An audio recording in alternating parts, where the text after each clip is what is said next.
Сәлеметсіздер ме, құрметті әріптестер? Енді бүгінгі біздің тақырыбымыз қашықтықтан оқыту кезінде АКТ-ның мүмкіншіліктерін тиімді қолдану. Енді бұл АКТ-ның мүмкіншіліктеріне әріптесім тоқталып өтті. Менде жалпы қандай тиімді әдістер бар, соған тоқталатын болсам.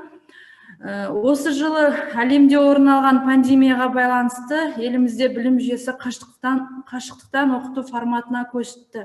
Осы кезде ұстаздар, яғни біз өз балаларға қалай сабақты тиімді өткіземіз, ата-анамен қандай тиімді байланыс жасауға болады деген көптеген сұрақтар туындаған рас.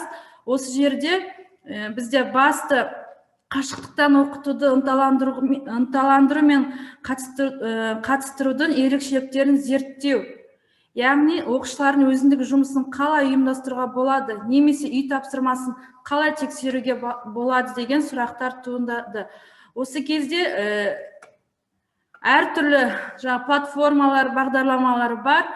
Іздене келе мен тоқтаған және өзіме ыңғайлы болған бұл бір әдіс, жалпы Kahoot деп айтылады. Бұл коллаборативті әдіс дейді, яғни бұл бірлескен оқыту болып табылады екен.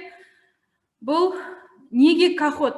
Яғни бұмен жұмыс жасайтын болсақ, бұл жасау және оны қолдану тез әрі оңай. Қағазда негізделген емтиханға қарағанда әлде қайда бұл қызығырақ болып табылады.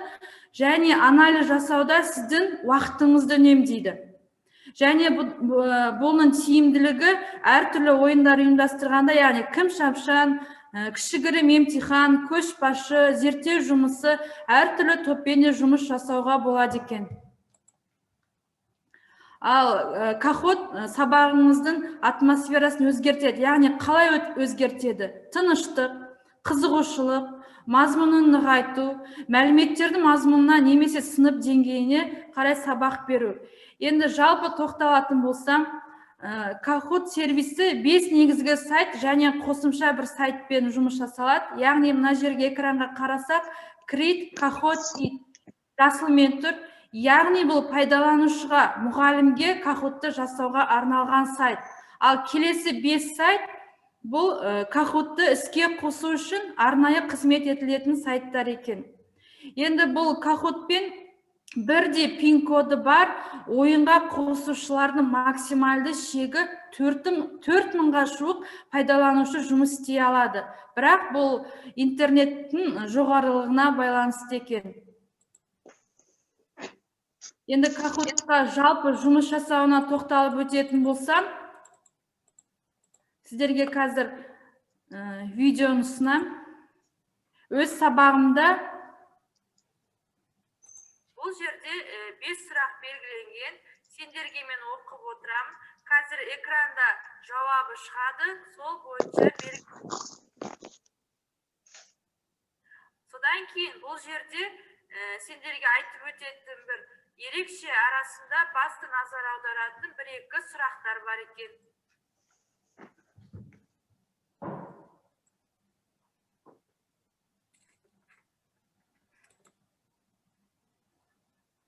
Яғни экранға мынандай код шығады. Аты жөндеріміз жазамыз. Бірінші Айша, Ақерке, Ұлпан.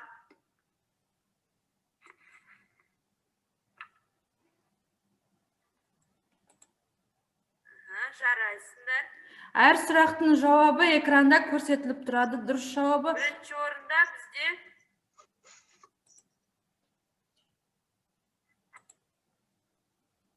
кілттер уақытқа да байланысты екен балалар. Мына байланысты Айдана бірінші орын, екінші орын Айша, үшінші орын кім? Ақерке, Ұлпан,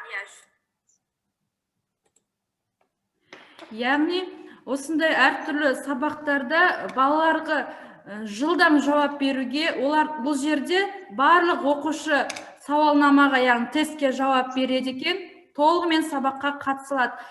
Нәтижесі экранға сұрақтың жаңағы аяқталуына байланысты экранға бірден шығады екен. Енді сайтқа жалпы қалай сайтпен жұмыс жасаймыз? біз бірнеше қадам бар. Яғни бірінші қадамымыз, мінекей жазып қойдым, крит кахот ит регистр. Яғни жоғарыдағы сілтемеге тіркеліп, сигнап батырмасы арқылы аккаунтымызды жасаймыз. Енді бізде бәрімізде аккаунт болғандықтан, келесі сөз, яғни батырманы бассақ, аккаунтымызға бірден кіреміз. Сол жерде міне жаңа оқу материалын ашу үшін мінекей кахот деп тұрады. Осы жерден өзіміздің аккаунтымызды таңдап кіреміз. Келесі үшінші қадам. Мінекей мынандай тест жұмысын, сауалнама, дискуссия және төртінші. Біз көбінесе тест жұмысына тоқталатын боламыз. Келесі төртінші қадам. Мысалы, сауалнама тест таңдадық па, содан кейін әртүрлі өзінің сауалнаманың аты, категориясы қандай, оған суреттер қоюға болады. Осыны сақтап аламыз. Және сұрақты қосу. Қазір мен сіздерге қалай, мінекей мен өзімнің аккаунтым, яғни ашық сабаққа дайындаған ойын. Осы жерде сұрақтарды дайындап аламын. Одан кейін ойнаңыз деймін да, келесі қанша оқушылармен онда ойнай беріледі. Енді бұл жерде қараңыздар. Бұл ашу, осы жерде өзіміздің пәнімізге байланысты барлық кахотпен жасалған жұмыстар дайын тұр екен. Мысалы, мен жазамын. Физика.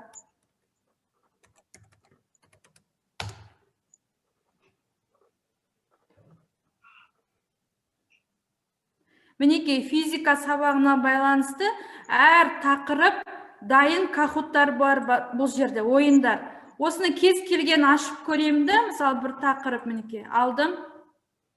Енді бұған әр қолданушы жаңағы өзінің тапсырмасына шектеу қойып қою мүмкін. Мына жерде мен бірден егерде мына сұрақтардың бәрі маған ыңғайлы болса, мен ойнаңыз деймін да, оқушыларымды ойынға шақырам. Немесе өңдеу деймін да, осыны өзімнің ыңғайыма қарай өңдеп алып, ары қарай ойынымызды жалғастыра береміз. Мысалы, мына жерде міне сұрайды, яғни осының көшірмесін жасайын ба дейді.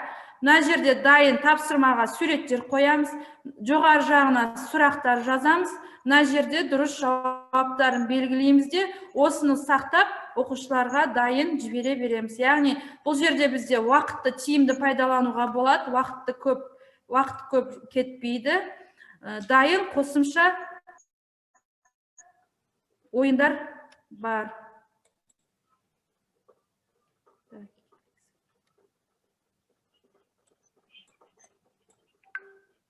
Ал енді сұрақтардың бәрін дайындап алғаннан кейін оқушылар кахот ит деген, яғни мына жерде бағана айтып өттім, сол бойынша кіреді. Бірінші тұрған осы бойынша ойынды ойнайды. Ал мұғалімдердікі жоғарғы тұрған жасылмен жазып алсаңыздар болады.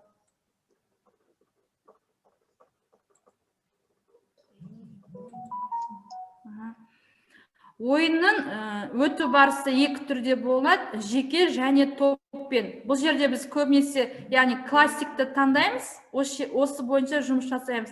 Классикті таңдағаннан кейін бізде экранда код шығады. Оқушылар кахот ит деп дайын жаңа соткадан дайындап қояды. Осы жерге экрандағы сөзді шыққанда автоматты түрде ол менің экранымда шығады. Бұл енді интерактив тақтада, яғни бір сыныпта арналған тапсырмаларды орындауға болады. Осы мүмкіншілікті пайдаланып, мен қашықтықтан балалармен әртүрлі тапсырмалар орындап көргенде маған ыңғайлы болды. Сабақты кез келген қызықтырып, осы әдіспен өтуге болады. Енді уақыттың несіне тығыздығына байланысты біздің уақытта оқушылармен бірге ақпараттық коммуникациялық технологияларын, ресурстарын пайдаланып, білімнің қызықты әлеміне енуге мүмкіндік туды. Өйткені олар оқытудың қосымша құралдарынан біртіндеп негізгі қатарларға ауысып жатыр. Қорыта келгенде, сабақта компьютерлік технологияның мүмкіндіктерін әр оқытушы ұтымды пайдалана білсе, білім сапасы қажетті деңгейде артады деген ойдамын.